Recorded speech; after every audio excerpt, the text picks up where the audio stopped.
श्री सरस्वती मैया की जय, श्री कृष्णचंद्र भगवान की जय। आज हम चर्चा करेंगे रक्षाबंधन और भद्रा का संबंध, होलिका और भद्रा का संबंध। इन पर हम विस्तार से चर्चा करने वाले हैं कि ये इनका क्या संबंध है। देखिए, जो भद्रा के संबंध में लिख रहे हैं कि भद्रा मार्गदर्शन भी मांगा है कुछ ने कि भद्रा का वास अगर मृत्युलोक में नहीं है तो वो शुभ फलदायक है। ऐसा नहीं है, ऐसा बिल्कुल भी नहीं है कि अगर भद्रा का वास पृथ्वी पर नहीं है तो वो नुकसानदायक नहीं है। अगर इस प्रकार से भद्रा को घुमाया गया तो भद्रा कभी भी हानिकारक सिद्ध नहीं होगी। बताऊं आपको, नंबर 1, भद्रा का वास स्वर्गलोक में है। नंबर 2, भद्रा का वास पाताल लोक में है। नंबर 3, शुक्ल पक्ष की सर्पिणी, कृष्ण पक्ष की वृश्चिकी। शुक्ल सर्पिणी के मुंह में जेर होता है और बिच्छू के पूंछ में जेर होता है, इसलिए सर्पिणी का मुंह छोड़ दो और वृश्चिकी का पूंछ छोड़ दो तो कुछ 5-1 घटियां छोड़ने के बाद भद्रा में मुहूर्त हर दम कर सकते हैं। रात की भद्रा इस संज्ञक है, दिन की भद्रा इस संज्ञक है। रात की भद्रा दिन में शुभ है, दिन की भद्रा रात में शुभ है। बोलो, हमारे सनातन धर्म में इतने रास्ते बता रखे हैं। पहले उन्होंने कहा पत्थर बांध के कुएं में गिरोगे मर जाओगे। फिर ने कहा साहब गिरना ही हो तो क्या करें? अरे भाई ऐसा करना कि सीढ़ियों से उतर के कुएं में उतर जाना। नहीं साहब मुझे डायरेक्ट गिरना हो तो क्या करें? रस्सी के सहारे से कुएं में उतर जाना। साहब फिर भी मुझे तो रस्सी भी नहीं मिले तो अगर कोई लता बेल हो तो उसके सहारे से गिर जाना। साहब नहीं कुछ भी नहीं हो तो वह आसानी से धीरे से कूद जाना। तो हमारे यहाँ बहुत सारे हैं। मरने तक व्यक्ति को रास्ता बताया गया है कि मैं तो साहब कुछ भी नहीं कर सकता तो भी तेरे लिए भी रास्ता है। तो हमारे सनातन धर्म में कौन सा रास्ता तय किया गया है कि दिन की भद्रा रात में, रात की भद्रा दिन में, ठीक है। सर्पिणी, वृश्चिकी, उसके बाद स्वर्ग में, पाताल में, अनेकों स्थानों पर भद्रा का निवास है। और उन अलग अलग प्रकार की भद्राओं में अलग अलग प्रकार से जो है वो विधान बताया गया है। अब वो किसी भी प्रकार से अगर हमारे लिए प्रतिकूल नहीं बन रही है तो आप शुभ कार्य कर सकते हैं। बोलो, तो ऐसा मुश्किल से महीने में या 2 महीने में 1 दिन आएगा जब हम शुभ कार्य नहीं कर सकेंगे। बाकी तो प्रतिदिन करो। पर पहले क्या कहा? पहले यह कहा गया है कि भद्रा अपने शुभ का चाहने वाला कभी भी भद्रा में शुभ कार्य को न करे। अब देखिए, होलिका पर जब भद्रा की स्थिति बनती है तो उसके लिए तो बताया है कि मुख को छोड़कर पूंछ की घटी में या अन्य घटियों में प्रदोष काल में होलिका का दहन करे। परंतु रक्षाबंधन का जो काल है वो अपराह्न काल है। ये नहीं कहा गया है कि भद्रा के मुंह को छोड़कर अपराह्न काल में रक्षाबंधन को करे। अर्थात इसका निवास कहीं भी है। किसका निवास? भद्रा का, या कोई सी भी भद्रा है, वृश्चिकी है, वो वगैरह कोई सी भी है, तो भी हम भद्रा में रक्षाबंधन नहीं मना सकते हैं। और देखिए, जब जब भी पूर्णिमा होगी तब तब भद्रा होगी।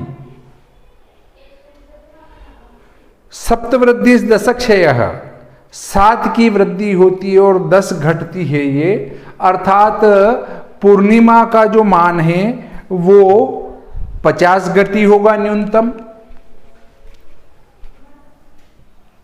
और अधिकतम उसका मान होगा 67 घटी। अगर 50 घटी पूर्णिमा का मान है तो 25 घटी भद्रा का मान हुआ, और अगर 67 घटी पूर्णिमा का मान है तो 33 घटी 30 पल भद्रा का मान हुआ। तो भद्रा जैसे ही शुक्ल पक्ष की चतुर्दशी समाप्त हुई उसी समय से प्रारंभ होती है, और उसके बाद या तो 25 घटी रहेगी या 33 घटी 30 पल रहेगी। इतनी भद्रा रहेगी ही रहेगी, इसमें कोई संदेह नहीं है। तो प्रत्येक पूर्णिमा में यह भद्रा होती है और प्रारंभ काल में होती है। पूर्णिमा का पूर्व का आधा भाग भद्रा है। ये जिनने शास्त्र लिखा वे भी जानते थे, और इसका सीधा संबंध रक्षाबंधन से भी है और सीधा संबंध होलिका से भी है। अब आप कहेंगे रक्षाबंधन से भद्रा का क्या संबंध है? तो रक्षाबंधन श्रावण की पूर्णिमा को आता है, और श्रावण की पूर्णिमा को, अर्थात प्रत्येक पूर्णिमा को आती है भद्रा, पर श्रावण की पूर्णिमा को भद्रा भी आती है, और वो पूर्व के आधे भाग में होती है। तब पूर्व के आधे भाग में भद्रा है तो प्रत्येक रक्षाबंधन पर भद्रा होगी, और उसके लिए शास्त्रों में कहीं यह व्यवस्था नहीं की गई है कि वो भद्रा का वास अगर आकाश में है, मतलब स्वर्ग लोक में है, या पाताल लोक में है, या उसका मुंह छोड़ना है, इससे कहीं भी व्यवस्था नहीं दी गई है। इसलिए हमें रक्षाबंधन भद्रा छोड़कर ही मनाना है, और भद्रा और रक्षाबंधन का चोली दामन का साथ है। क्यों? क्योंकि पूर्णिमा को ही रक्षाबंधन होगा और पूर्णिमा को भद्रा भी होगी, इसलिए अगर रक्षाबंधन आया है तो उस दिन भद्रा भी आएगी। तो आपको भद्रा काल को छोड़ना है, बाकी और कोई विचार करने की कतई आवश्यकता नहीं है। इसी प्रकार होलिका से भी इसका संबंध है भद्रा का, क्योंकि जिस दिन होलिका होगी उस दिन पूर्णिमा होगी, और जिस दिन पूर्णिमा होगी उसके पूर्वार्ध में भद्रा होगी। तो भद्रा होगी, होलिका होगी तो भद्रा भी होगी, और भद्रा को छोड़ के होलिका का दहन करना है, या फिर भद्रा को नहीं छोड़ पाए तो भद्रा में ही होलिका का दहन करना पर मुख छोड़ना है। पर ऐसी व्यवस्था रक्षाबंधन में नहीं है। स्पष्ट लिखा है कि अपना शुभ का चाहने वाला भद्रा में रक्षाबंधन को न करें। पर वर्तमान के नए ज्योतिषी जो है एकाध लाइन पढ़ी और उसके अनुसार जो है कि भद्रा जो है का निवास स्वर्ग लोक में है या पाताल लोक में, इसलिए अपने को इसमें कोई दोष नहीं लगता है।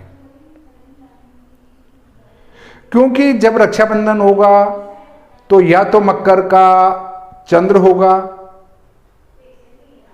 या